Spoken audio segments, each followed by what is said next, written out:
kakak kita masuk Kristen macam mana caranya? Jadi kekristenan itu tidak butuh kuantitas, quantity tidak perlu. Kekristenan itu butuh kualitas. Untuk apa banyak mayoritas tetapi tidak berkualitas? Tak apalah, ada lagi Kak orang Lina ngomong. bisa jawab, bukti bahwa Al-Quran itu benar, silakan buktikan bahwa pernyataan informasi dari Al-Quran itu betul. Kalau ada ya tembok dari besi yang dibangun oleh Zulkarnain, fakta arkeologi sejarahnya, saya mu'alaf hari ini. Saya syahadat siang hari ini. Oke, paham. Nanti Ada nggak sejarahnya? tak ada sejarahnya.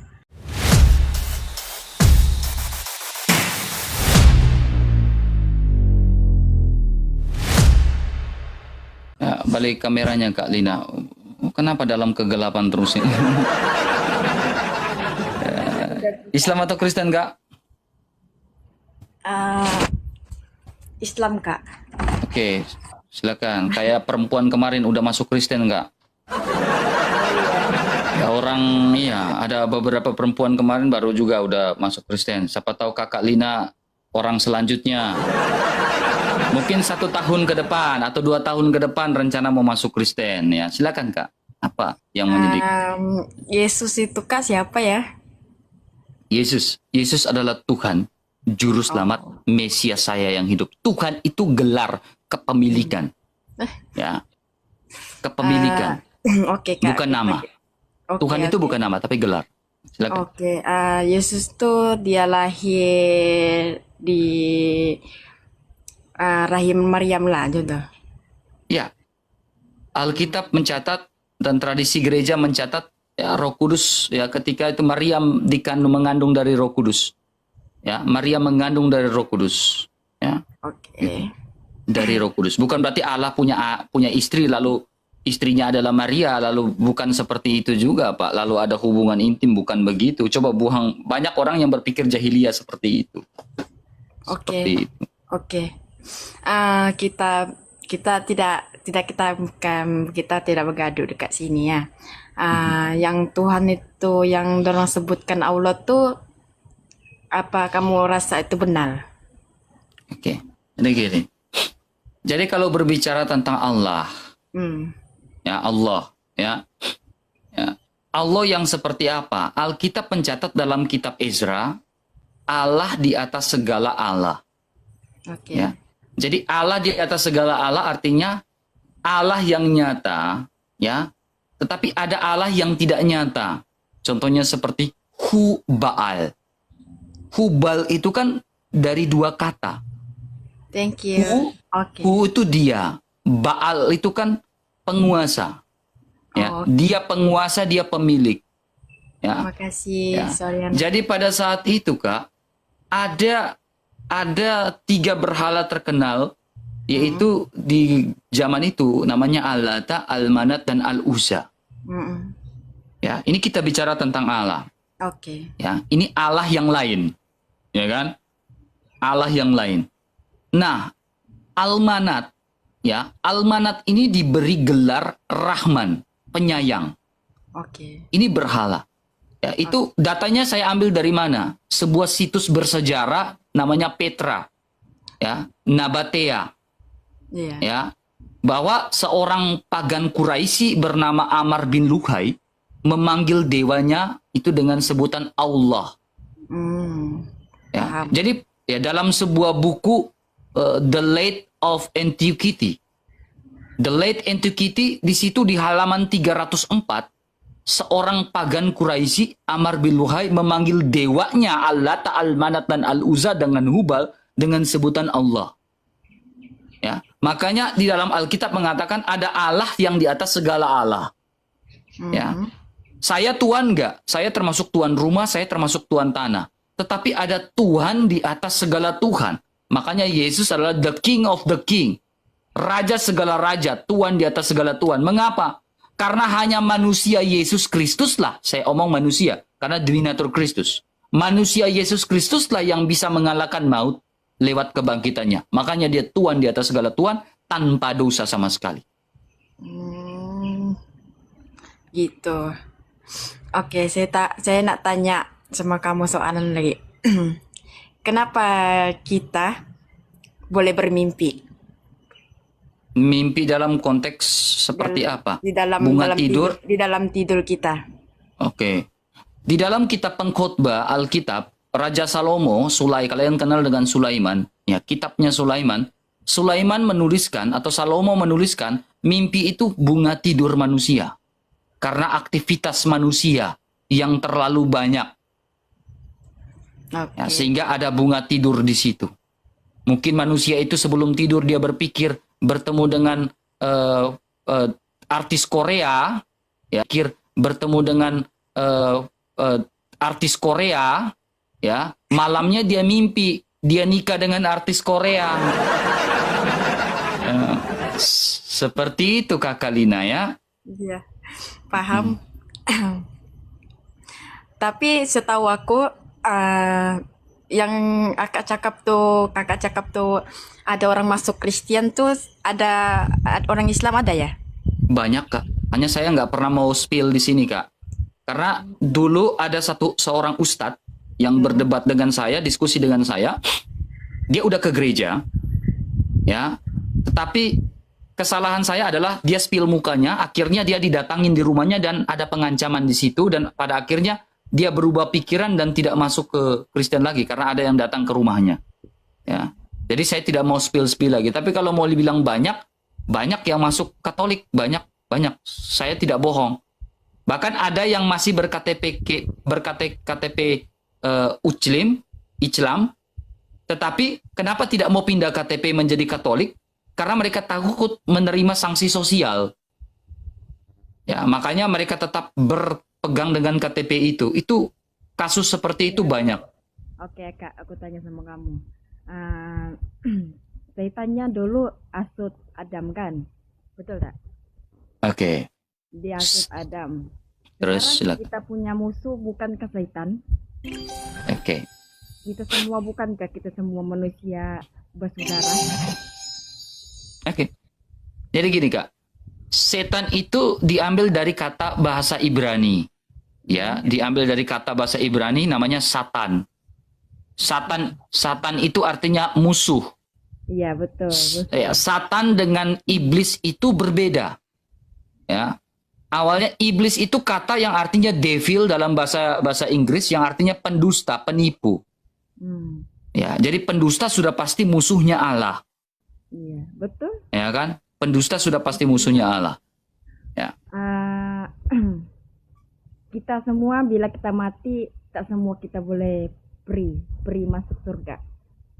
Semua kita diuji oleh kita punya Maha Kuasa.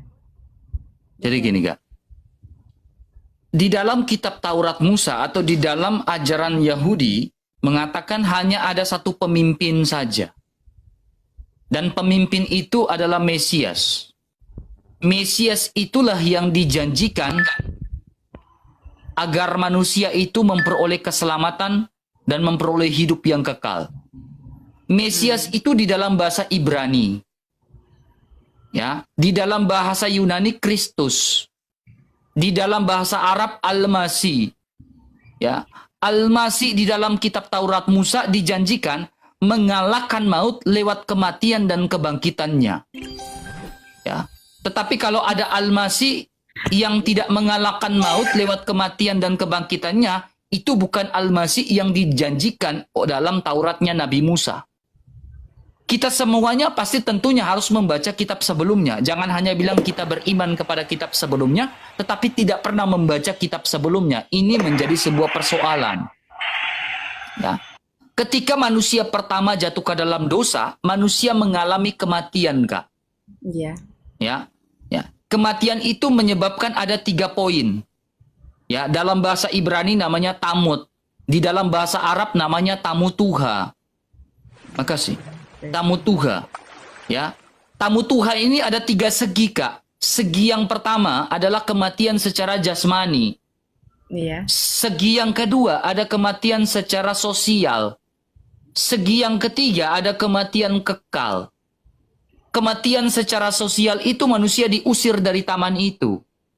Kematian kekal yang paling fatal adalah manusia mengalami kematian kekal adalah manusia binasa selamanya dalam dosamu. Ya, dosa adalah pelanggaran hukum Allah. Ya. Oleh karena dosa membatasi manusia untuk bersama-sama dengan Allah karena pribadi Allah itu yang maha kudus. Gitu. Pribadi Allah kudus. Sehingga pada saat itu manusia dengan keputusasaannya berusaha mengembalikan kemuliaan yang Allah berikan itu lewat amal ibadah yang mereka lakukan. Tetapi amal ibadah yang manusia Adam dan lakukan pada saat itu bukanlah menjadi sebuah solusi di hadapan Allah.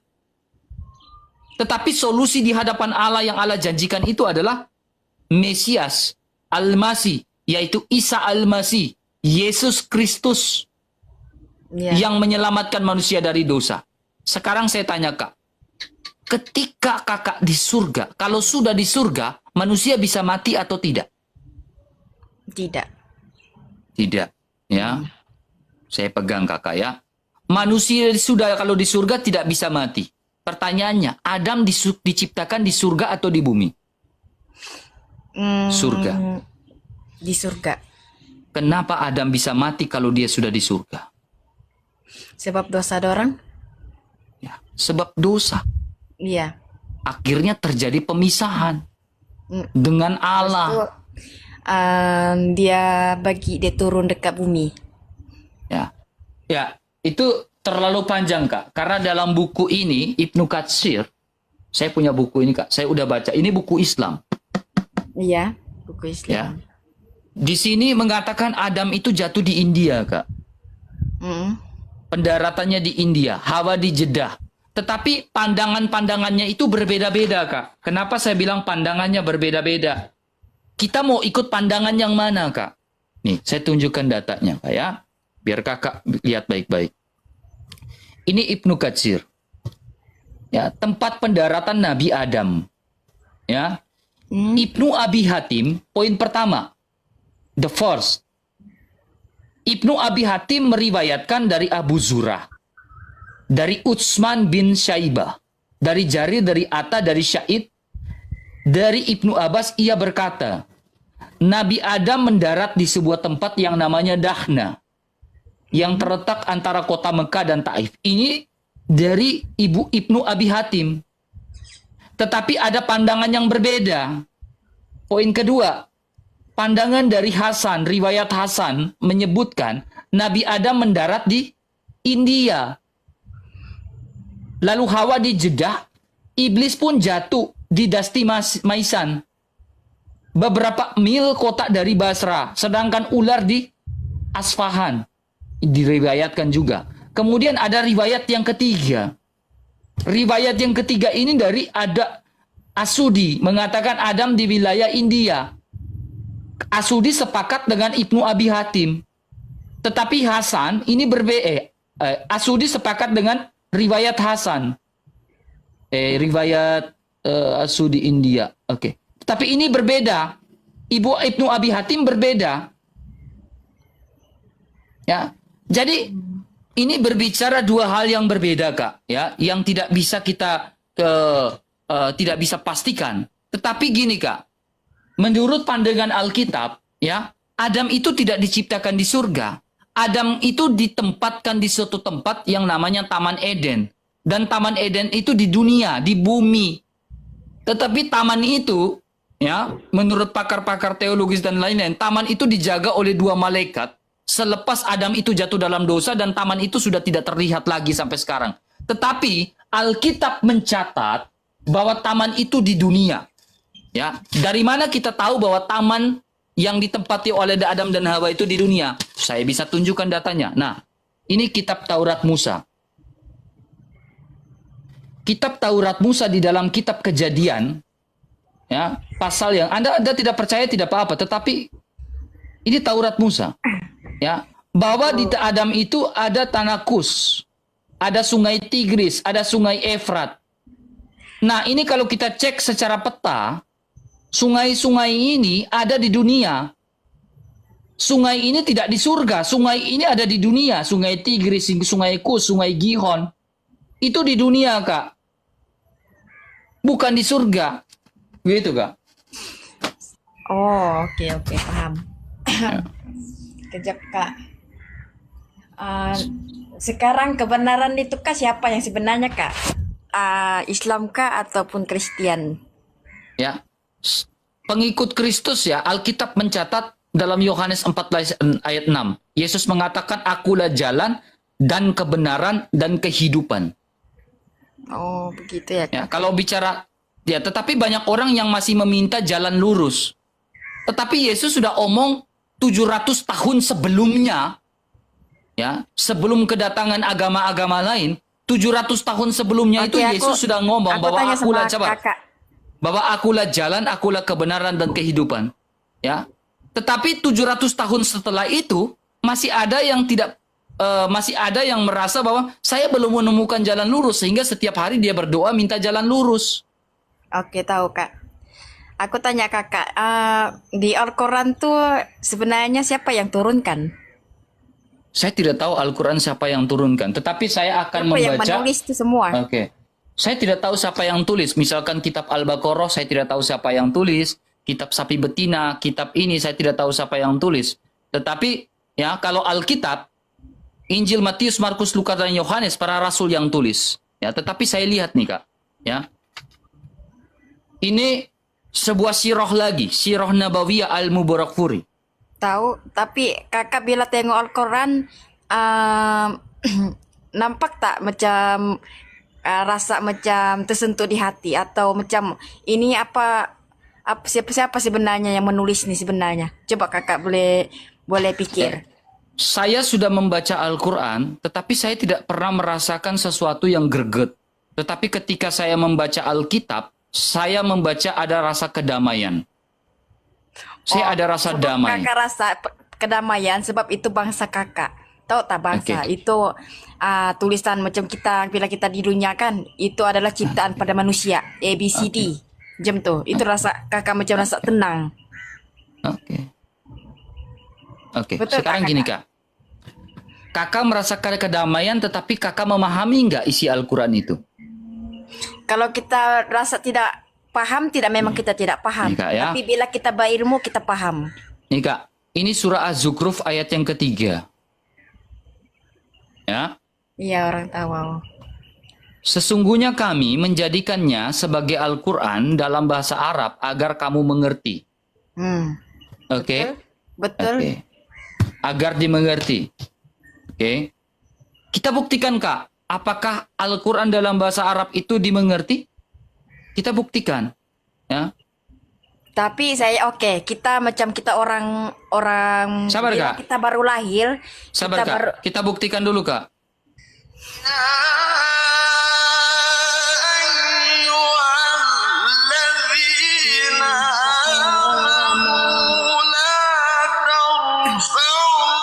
Artinya apa Kak? memang kita tidak paham apa-apa. Nah ini, apakah ada damai kalau tidak mengerti artinya? Tapi kita rasa kita tenang sama apa yang Iya gini Kak, tulisan. kalau kita Tuhan. tidak memahami artinya, bagaimana kita merasa ada kedamaian? Wahai orang-orang beriman, nah betul lah Ya, ini itu. kan wahai orang-orang beriman, ya kan? Betul lah Allah orang-orang menurunkan wahai Al-Quran orang dalam beriman. bahasa Arab agar dimengerti. Sementara kakak tidak mengerti tetapi tiba-tiba rasa damai. Kita Makanya Cinta Laura mengatakan begini Kak.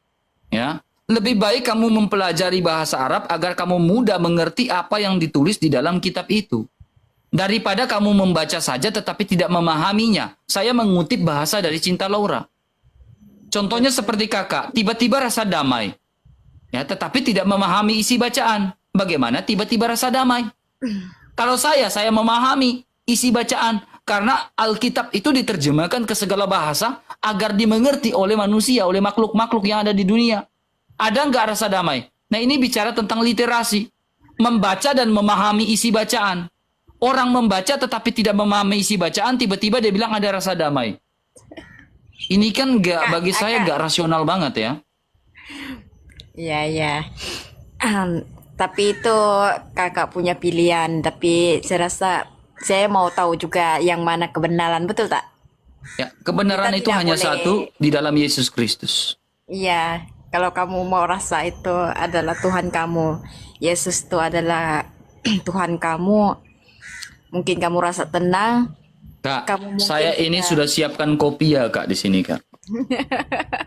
Saya setiap hari Kakak, Ukti dengar baik-baik ya. Saya itu kadang menantang beberapa ustadz-ustadz untuk berdiskusi atau beberapa orang yang bisa menjawab pertanyaan saya Kak. Saya bakal mualaf siang hari ini kalau ada orang bisa menjawab pertanyaan saya Kak. Tetapi nyatanya tidak ada satupun yang bisa menjawab pertanyaan saya Kak. Serius.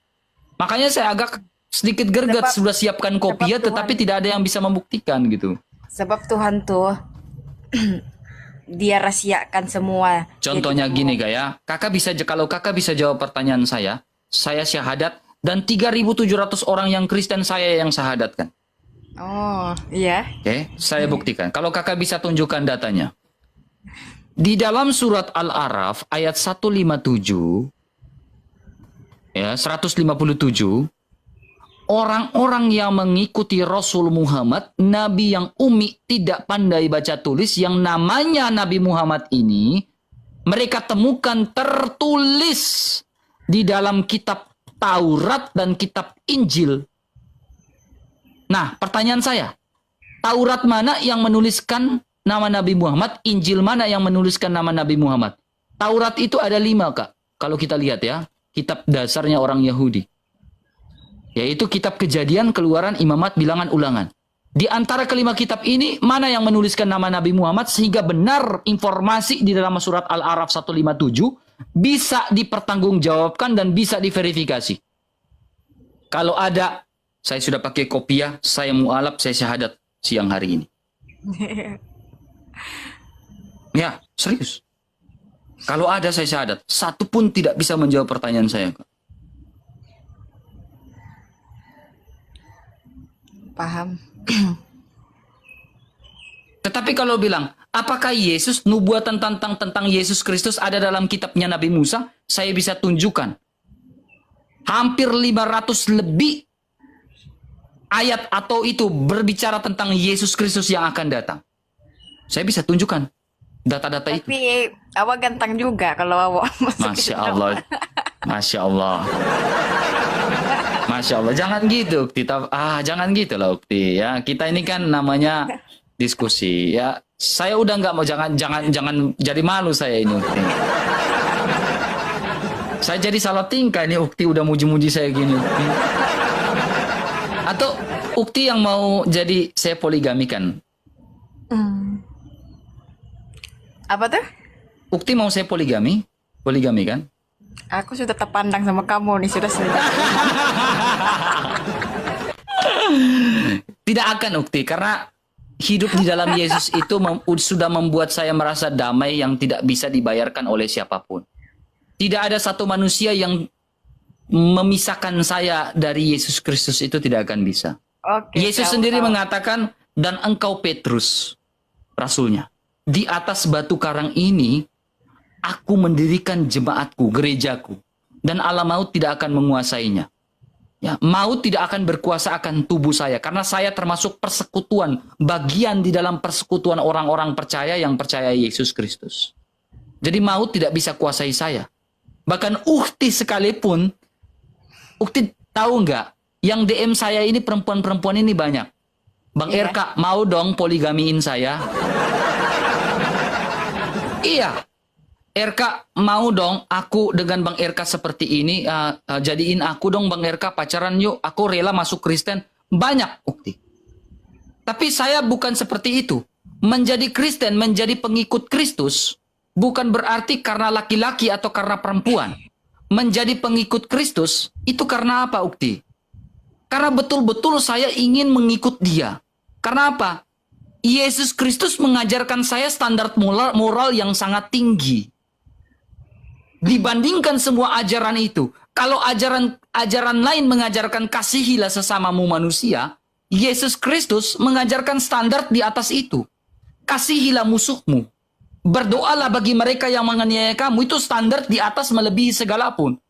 Kalau umat agama lain mengajarkan puasa untuk memenangkan, mengoyakkan nafsunya, hawa nafsunya, tetapi di dalam gereja Katolik, kekristenan mengajarkan kita berpuasa bagi mereka yang menganiaya kita, yang membenci kita. Jadi kekristenan mengajarkan di atas itu. Yesus mengajarkan standar yang lebih di atas itu. Itulah alasan kenapa saya tetap bertahan, ya, stand on the Bible, stand on the Christus, stand on the church, gereja. Saya tidak akan keluar dari gereja. Karena Kristus dan gereja mengajarkan standar melebihi ajaran moral manapun yang ada di dunia ini. Iya. Kecuali Ukti mau masuk Katolik. Nah, itu mungkin boleh. Tapi bagaimana pula kakak kalau kakak dapat perempuan itu cinta kakak tapi dia Muslim, kakak ada masukkan Islam atau tidak? Atau kakak Tidak akan. tapi kakak mencintai dia? Saya lebih mencintai Yesus daripada mencintai perempuan. Kakak, perempuan saya bisa, nah kesana kau. Gak peduli saya. Tetapi saya lebih mencintai Yesus. Karena apa? Yesus mengatakan dalam Yohanes pasal 8 ayat 24. Ya, jikalau kamu tidak percaya, tidak yakin bahwa akulah dia, kau akan binasa. Kau akan celaka selamanya di dalam dosamu. Ya, walaupun perempuan cinta saya, tapi gini Kak. Tidak ada cinta. Ya, ini namanya di dalam Alkitab ada beberapa kasih. Salah satunya ini kita bicara tentang kasihnya Allah terhadap manusia, Kak. Alkitab mencatat, tidak ada cinta yang lebih besar daripada cinta seorang sahabat yang memberikan nyawanya untuk kita. Makasih. Siapa? Yesus Kristus.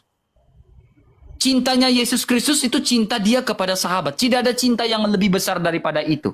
Makanya ketika kita mau menikah, ya, di dalam gereja, kita ditanya, hai laki-laki, hai RK, apakah kamu ingin setia dengan pasanganmu, baik susah maupun senang, baik untung maupun malang? Ya, saya bersedia. Apakah kamu ingin, ditanya lagi, apakah kamu ingin sehidup semati dengan dia, sama seperti Kristus mengasihi istrimu, sama seperti Kristus yang telah mengasihi jemaat? Ya, saya bersedia. Baik susah maupun senang, untung maupun malang. Gak ada poligami-poligami. Kemudian, hai wanita, apakah kamu bersedia mengasihi, mematuhi suamimu, baik susah maupun senang, baik untung maupun malang, sampai maut memisahkan? Ya, saya bersedia. Nah, ini janji kita di hadapan Allah. Makasih. Ya. Kenapa saya bisa setia dengan pasangan saya? Karena apa? Kristus sudah terlebih dahulu mengajarkan saya arti setia dan arti cinta yang sesungguhnya. Kalau Kristus tidak mengajarkan arti cinta dan arti kasih sesungguhnya terhadap saya tidak mungkin mengerti pasangan saya. Dialah sosok. Karena tidak ada cinta yang lebih besar daripada cinta seorang sahabat yang memberikan nyawanya. Itulah cinta sejati. Pengorbanan.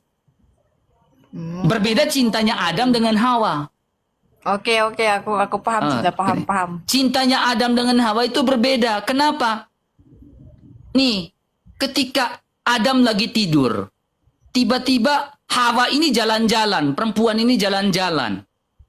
Ya kan? Lalu tiba-tiba perempuan itu dapat rayu dari ular. Makan aku dong, makan buah itu. Nanti kau seperti Allah gini. Dia makan buah itu. Tapi ketika Tuhan datang, Tuhan bilang siapa? Mereka dua baku tuduh di taman itu. Dia yang suruh saya makan buah itu. Nah dia ini. Jadi cintanya Adam dan Hawa itu saling tuduh-menuduh. Tetapi cintanya Kristus, cintanya Yesus, itu berbeda dengan cintanya Adam dan Hawa. Makanya Yesus Kristus mengajarkan standar yang sangat tinggi tentang cinta. Maka dari itu, kamu lihat orang-orang Kristen yang betul-betul mengamalkan hidupnya karena cintanya terhadap Tuhan. Kejap. Saya turun juga. Nanti saya sekejap lagi saya bagi dia soalan lagi. Oke, oke Kak. Kakak sudah bagi jawaban lah aku. Yang dulu Ukti. dulu Saitan tuh kan. Silakan. Dulu Saitan tuh kan dia bukan alim kah? Masa tuh? Setan. Gini Kak. Saitan tuh terbuatan daripada pertama daripada manusia kan? Gini Kak. Setan itu ya awalnya itu Allah menciptakan dua makhluk. Iya, betul. Makhluk yang ditempatkan di bumi, yaitu manusia Adam dan Hawa, dan makhluk yang ditempatkan di atas, yang namanya malaikat. Ya. Iya, malaikat. Jadi Alkitab mencatat ada nama-nama malaikat yang terkenal. Contohnya Lucifer. Lucifer itu bukan ini, itu sebuah nama. Lucy itu artinya terang, cahaya. Ya. Malaikat Mikael, bala tentara surga. Malaikat Gabriel, pembawa pesan, dan masih banyak. Masih banyak lagi. Ya, tetapi kita bicara tentang Lucifer. Ya, Lucifer ini adalah malaikat yang betul-betul melayani Allah ya. Tetapi karena Allah menciptakan dua makhluk ini, yaitu manusia dan malaikat, memiliki akal budi, memiliki kehendak bebas, free will, memiliki yang namanya hati nurani. Nah, malaikat ini memakai ya free will-nya, kehendak bebasnya untuk membangkang terhadap Allah. Dia ingin seperti Allah. Tercatat dalam kitab Yesaya. Ya, dia ingin seperti Allah. Ya, sehingga Allah murka terhadap malaikat yang membangkang dia. Ya, Allah murka dengan itu karena ini bicara keadilan Allah. Ya, manusia juga ada nggak murka Allah? Ada. Ya, ketika dia makan buah itu, Tuhan sudah memberikan warning. Ketika kau makan buah itu, kau pasti mati. Tetapi manusia ngeyel, manusia ngotot. Dia makan buah itu, betul dia mati. Mati dalam kehidupan kekal, mati secara sosial, mati secara jasmani yang kita bicarakan di awal. Nah, jadi ini bicara Lucifer yang dulunya adalah malaikat, tetapi dia menjadi malaikat yang membangkang. Seperti itu. Suaranya kakak tidak ada. Oke, sudah. Suaranya ada nggak kak? Nggak ada suaranya. Nggak ada suaranya. Oke, sudah, silakan. Ada. Oke, kakak habis sudah cakap. Saya cakap dulu. Silakan. Oke ya. Adam tuh sama Hawa tuh masa tuh dorong di surga bermain, betul. Waktu itu bermain ada seorang sebelum dibagi si Adam tuh diciptakan oleh Tuhan. Itu si yang Satan tuh dia masuk di dalam tubuh Adam. Itu dia tanya sama Allah. Dia bilang, siapa makhluk nih kamu ciptakan? Itu dia sudah masuk di dalam, tapi roh tuh tak ada lagi di dalam badan manusia tuh. Manusia adalah Adam. Itu dia tanyalah, maksud tuh aku yang maha tahu, dia cakap. Itu tak perlu dia tahu lah, macam tu lah dia cakap. Itu dia keluar balik lah. Itu ialah iblis tu adalah alim. Satan tu adalah alim. Dan dia bercakap semua malaikat-malaikat tunduk sama dia. Dan dia tidak bertunduk sama Adam. Masa dia dikasih masuk roh tu dikasih masuk sudah di dalam badan tubuh Adam tu. Habis tu cerita dia kenapa manusia sekarang itu dia buat manusia tuh Adam tuh yang iblis tuh sekarang dia buat dosa. Itu dia dihalau daripada surga, tapi dia tidak putus asa untuk dia mesti ada juga kawan dia, mesti ada pengikut dia juga daripada dunia. Dia pun mau juga turun di dunia. Dia cakap aku akan sesatkan Hawa dengan Adam. Gitu. Itu dia sesatlah pada manusia adalah Hawa. Dia akan ambil yang orang yang lemah. Sampai sekarang kenapa wanita lebih banyak neraka? Habis itu dia cakap, oke, aku akan menyesatkan umatmu. Aku akan menyesatkan sampai di dunia, dia cakap macam tu. Habis kita manusia sekarang sudah tidak sedar. Yang syaitan tu tidak ada di keliling kita. Dan kita pun rasa kita adalah alim. Macam tu. Macam kita rasa syaitan juga. Oke. Seperti itu, Kak? Seperti itu. Oke. Saya boleh tunjukkan satu ayat buat kakak? Oke. Ya. Enggak ya? Ini Al-Quran enggak ya? Bukan Al-Quran ya. Ini tetapi isinya sama ya. Surat Al-Isra ayat 63. Ya kan? Di dalam surat Al-Isra ayat 63 sampai 64 dia bilang apa nih Kak? Dia Allah berfirman, pergilah siapa saja antara mereka yang mengikuti kamu, sesungguhnya neraka jahanamlah balasanmu sebagai balasan yang sempurna. Lalu ayat 64-nya dia bilang apa Kak?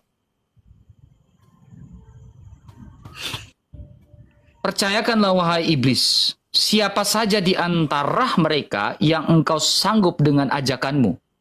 Nah ini perkataan siapa? Perdayakanlah. Ini perintah siapa nih? Siapa yang perintah?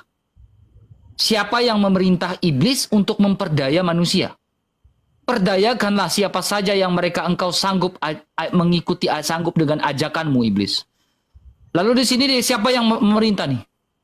Kerahkanlah pasukanmu iblis yang berkuda dan yang berjalan kaki terhadap mereka. Bersekutulah dengan mereka manusia dalam harta dan anak-anak.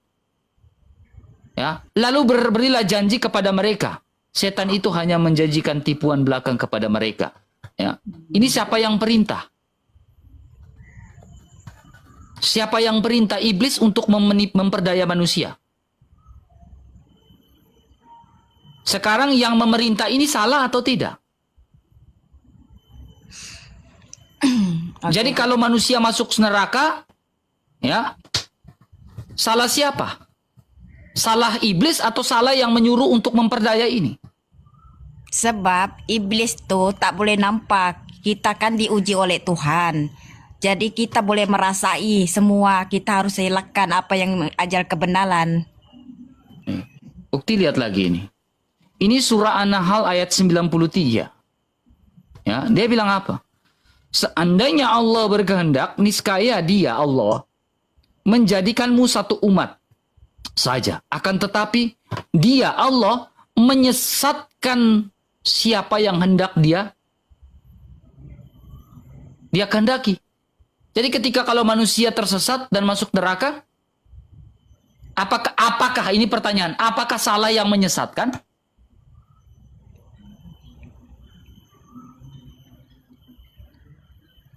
Dia menyesatkan. Jadi kalau ada manusia tersesat, apakah salah yang menyesatkan? Ya. Tetapi ini kita melihat dalam sebuah ajaran gereja atau ajaran dalam Alkitab mengatakan damai sejahtera kuberikan bagimu. Yes, Alkitab mengatakan rancangan, ya, plan yang kuberikan kepadamu bukanlah rancangan kecelakaan, tetapi rancangan damai sejahtera. Tuhan tidak memberikan rancangan kecelakaan kepada manusia. Bahkan Tuhan di dalam Alkitab tidak pernah menceritakan rancangan untuk memberikan manusia itu menjadi tersesat. Tidak pernah. Kalau ada Tuhan di dalam kekristenan, di dalam Alkitab mencelakai saya atau memberikan saya tersesat, saya tidak mungkin beriman kepada Kristen. Saya akan menyalahkan dia. Karena dia yang membuat saya tersesat. Saya nggak mau. Kalau di dalam Alkitab seperti itu, saya tidak mau. Tapi Alkitab mengatakan damai kuberikan bagimu, damai sejahtera kutinggalkan bagimu. Rancangan yang kuberikan kepadamu adalah rancangan yang damai sejahtera, bukanlah rancangan kecelakaan. Oke. Aku udah percaya. Ya. Tapi awak ini rajin, tapi kamu nih rajin juga kamu kan? Rajin apa? Yalah kalau awak belajar, awak memang menjadi imam. Tapi itulah awak. Kamu kenapa? Sehat? Jangan sehat. Saya udah ada nih Kak. Nih. Paham. Nih. Saya cinta sampai mati dengan Yesus saya. Gak akan saya tinggalkan Yesus saya, betul. Jadi jangan Kakak. Perempuan di gereja masih banyak Kakak. Di gereja itu masih banyak nona-nona yang cantik-cantik, ya. Iya. Tidak mungkin di gereja saja ada perempuan baru saya lari menyeberang ke perempuan lain, kan tidak mungkin. Kita bukan cari yang cantik. Memang semua di dunia ini memang cantik. Sebab kenapa? Yang letak itu adalah keimanan, itu yang lebih cantik. Kakak dengar baik-baik. Alkitab mengatakan seperti ini. Istri yang cakap, siapakah yang mendapatkannya? Artinya istri yang takut Tuhan. Seperti wanita-wanita Yerusalem yang melayani Tuhan hingga akhir. Nah itulah istri yang cakap. Istri yang melayani Tuhan, itulah istri yang cakap. Melayani Tuhan Yesus, bukan Allah ilah-ilah lain. Kan beda. Gitu. Coba pegang dulu Kak. Demam nggak? Siapa tahu Kakak lagi demam tuh. Tidak demam saya, hari-hari hujan di sini. Hari-hari hujan tidak demam ya. Ya, Siapa dibagi tahu rahmat di sini. ya, lagi bagi rahmat ya. Seperti itu Kak. Apalagi pertanyaannya Kak? Saya persilakan. Siapa tahu mau Aku murtad. sudah lupa tadi aku ada cakap tapi lupa sudah. Ya. Siapa tahu Kakak mau login kan, masuk gereja, masuk Kristen kan. Ya kan itu kan puji Tuhan. Tetapi bukan karena laki-laki Kak. Tetapi karena memang saya cinta dengan Tuhan. Bukan karena ikut laki-laki baru saya masuk Kristen. Itu jangan. Itu bukan pertobatan sejati. Aku ingat sudah. Gitu. Maksud saya yang Yesus tuh sudah meninggal kah atau dia masih hidup? Ya. Yesus mengatakan, akulah kebangkitan dan hidup. Jadi Yesus mati, dia bangkit. Pada hari ketiga. Lalu dia bilang, akulah kebangkitan dan hidup. Barang siapa yang percaya kepadaku, ia tetap hidup walaupun sudah mati. Jadi ketika Yesus bangkit, dia naik ke surga. Ya, tempatnya di surga. Karena memang dia berasal dari surga. Dia kembali ke tahtanya. Jadi kakak yang dia kena yang kena salib tuh siapa kakak? Yesus Kristus. Mengapa Yesus Kristus? Karena saat itu yang ada di bawah kaki salib itu pun menyaksikan Bunda Maria dan Rasulnya Yohanes itu melihat. Bahkan Yesus bercakap-cakap di atas kayu salib dengan Bunda Maria di bawah kaki salib. Dia bilang, dia menunjukkan, inilah ibu, inilah anakmu, inilah ibumu. Ya. Karena yang diserahkan, ditangkap di taman itu adalah Yesus, lalu Yesus setelah ditangkap tidak langsung hilang ke surga, tidak. Seperti yang diberitakan oleh ajaran abad ke-7, Yesus langsung diserupakan, lalu tidak. Karena Yesus saat itu diadili. Ya, 6 kali mengalami 6 kali pemeriksaan di muka Hanas. Yesus mengalami pemeriksaan di mana? Di Kayafas, di hadapan mahkamah, ya, di hadapan Pilatus. Yang diperiksa itu Yesus, bukan Yudas. Ya. Sementara literasi-literasi di agama Islam tidak pernah Islam ya, saya bukan bilang yang lain. Islam tidak pernah ada literasi nama Yudas. Lalu agama-agama itu tahu nama Yudas dari mana? Karena tahu dari Alkitab. Baca Alkitab sepenggal-sepenggal, sedikit-sedikit. Tidak baca semua. Akhirnya mereka mulai buat cerpen. Ngarang bebas. Bahwa yang disalibkan adalah Yudas. Jadi kalau kakak kita masuk Kristen macam mana caranya? Ya, kalau mau masuk Kristen, yang Iya. pertama, ya, poin pertama Kak, ya, masuk Iya. Kristen. Makasih. Kita menyadari bahwa diri kita adalah pribadi yang berdosa. Makasih. Ya. Dan pribadi yang berdosa itu ya tidak bisa bersama dengan Allah yang Maha Kudus. Ya, manusia harus betul-betul menyadari. Manusia berdosa tidak bisa menolong manusia berdosa. Orang lumpuh tidak bisa menolong orang lumpuh. Orang buta tidak bisa menolong orang buta. Manusia berdosa tidak bisa menolong manusia berdosa. Manusia berdosa harus ditolong oleh manusia yang tidak berdosa. Dan manusia yang tidak berdosa adalah Mesias. Syarat menjadi Mesias adalah manusia berdosa. Manusia yang tidak berdosa. Manusia sempurna. Yang tidak berdosa. Yaitu Yesus Kristus sebagai manusia yang tidak berdosa dan sempurna. Yang menyelamatkan manusia yang manusia yang berdosa. Makasih. Kita harus menyadari bahwa kita butuh juru selamat. Manusia berdosa membutuhkan juru selamat yang tidak berdosa. Yaitu Yesus Kristus. Contohnya gini kakak, perhatikan baik-baik. Dengar baik-baik. Saya kasih analogi. Semua manusia di dunia ini tangan dan kakinya diikat. Diumpamakan bahwa semua manusia berdosa itu diikat tangan dan kakinya. Kalau tidak ada yang melepaskan, manusia pasti mati. Butuh manusia yang tidak diikat tangan dan kakinya untuk melepaskan manusia yang diikat tangannya. Dan manusia yang tidak diikat tangannya dan kakinya hanyalah manusia Yesus Kristus. Manusia berdosa tidak bisa menolong manusia berdosa. Sehingga dia datang. Karena kasih Allah begitu besar. Sehingga Yesus Kristus, firman itu datang menjadi manusia yang sempurna dan tidak berdosa untuk menolong manusia yang berdosa. Dialah di manusia Yesus Kristus. Nah, setelah itu apa, Pak? Roma 10 ayat 10.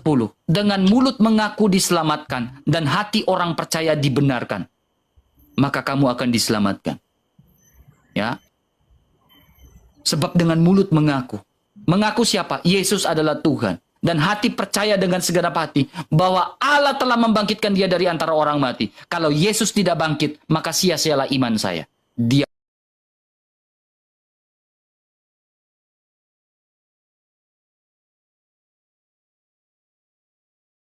akulah kebangkitan dan hidup. Percaya dia.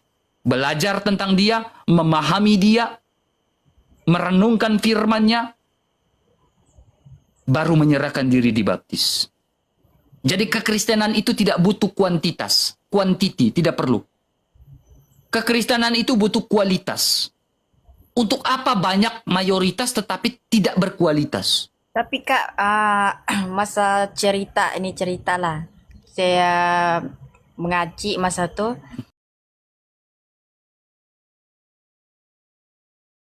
Saya mengaji, saya belajar apa tuh ayat-ayat Al-Quran, apa yang di dalam Al-Quran tuh semua betul Kak. Apa macam mana cerita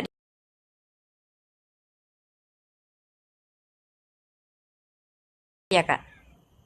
Oke. Kita mau Ya, buktikan macam bahwa tuh bangunan Dubai sudah tinggi. Di dalam masa 2019 kubit di dalam kitab pun ada terjadi juga. Oke, kita buktikan nggak ya? Mau kita buktikan bahwa Al-Quran itu benar? Iya. Oke, kita buktikan. Surah 18 ayat 96. Iya. Kita buka di surah 18. Surah 18 Al-Kahfi ayat 96. Nih. Kakak perhatikan. Surah 18 ayat 96 surat Al-Kahfi. Kita buktikan nggak ya? 96. Iya. Ya, surah Al-Kahfi. Ya, surah 18. Dia bilang apa? Berilah aku potongan-potongan besi. Hingga ketika potongan besi ya, itu telah terpasang sama rata dengan kedua puncak gunung itu. Dia Zulkarnain. Berkata tiuplah api itu ketika besi itu sudah menjadi merah. Nah di sini Zulkarnain lagi mengumpulkan potongan-potongan besi. Ya, potongan-potongan besi yang dikumpulkan oleh Zulkarnain ini untuk apa? Menurut tafsir Tahlili dan tafsir Wajiz, potongan besi yang dikumpulkan oleh Zulkarnain itu adalah untuk membangun tembok dari besi. Ya kan? Tembok dari besi. Nah, coba tembok dari besi mana yang sudah dibangun oleh Zulkarnain sesuai dengan surat Al-Kahfi ayat 18? Kalau ada saya mukalaf, saya syahadat hari ini. Oke, paham. Tak apalah. Ada lagi. Kak Lina bisa jawab. Bukti bahwa Al-Quran itu benar, silakan buktikan bahwa pernyataan informasi dari Al-Quran itu betul. Kalau ada, ya, tembok dari besi yang dibangun oleh Zulkarnain, fakta arkeologi sejarahnya, saya mu'alaf hari ini. Saya syahadat siang hari ini. Oke, paham. Nanti ada nggak sejarahnya? Tak ada sejarahnya. Ya ngapain Tapi saya masuk? kita semua kita diuji oleh Tuhan. Kalau kita dibagi hidayah macam awak, dibagi hidayah insya Allah, mungkin kamu mulai juga masuk. Nanti di hari kiamat saya nomor satu, yang satunya saya akan jumpa awak nanti. Surga kita berbeda. Surga saya nggak ada. Surga saya nggak ada. Surga saya tidak ada 72 bidadari. Oke, paham. Surga kamu berbeda. Itu kita punya kepercayaan, betul. Dan Sabar bukti. Kita kepercayaan kita, kebuktian kita nanti di waktu nanti hari zaman. Ya. Nanti waktu yang terbit nanti matahari nomor satu saya akan jumpa awak nanti. Bila di waktu hari kebangkitan. Ya, terus Ukti mengambil aku dari neraka gitu kan untuk menjadi pasangannya kan. semua yang ada di surga itu kan bisa bisa bisa ada keinginannya. Siapa tahu kalau saya di neraka,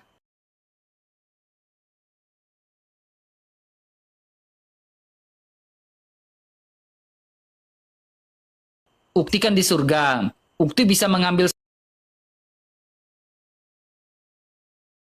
saya dari neraka jadi pasangan. Terbit. Ya kan saya lihat matahari terbit di barat. Ya saya percayalah, saya lihat pagi-pagi saya lihat how great the world. Ya Allahku maha besar. Karena apa? Aku masih merasakan melihat keindahan bahwa matahari itu terbit di timur, terbenam di barat. Lalu saya bernyanyi, dancing my soul, my savior God to thee. How great the world, how great the world. Allahku maha besar. Saya melihat bahwa matahari itu terbit di timur, terbenam di barat. Oke lah Kak, aku turun dulu. Bukan cinta yang lagi terbit sekarang kan tidak mungkin. Ya kan? Siapa tahu Ukti lagi baper dengan saya sekarang gitu kan, melihat Bang RK yang unyu-unyu gitu kan, main mata dengan Ukti gitu kan. Ya kan, siapa tahu ya. Lalu tiba-tiba Ukti bilang, RK mau dong poligamiin aku gitu kan. Tapi aku dulu banyak juga saya kawan saya Kristen. Ya. Terus? Ya, banyak saya punya kawan Kristen, tapi dorang tidak pernah ajarkan aku kebenaran. Ya. Tapi bila awak bagi aja saya ajar kebenaran. Tapi kebenaran tuh macam saya rasa macam ada tak terbuka di hati saya. Mungkin saya belum dibagi hidayah oleh Tuhan kamu. Ya. Yang memberikan pertobatan itu adalah Tuhan, bukan saya. Jadi ketika mau mengikut Tuhan, bukan karena laki-laki, tetapi karena memang saya cinta dengan Tuhan, saya beragama untuk saya selamat. Kalau saya beragama tetapi tidak selamat masuk surga, untuk apa?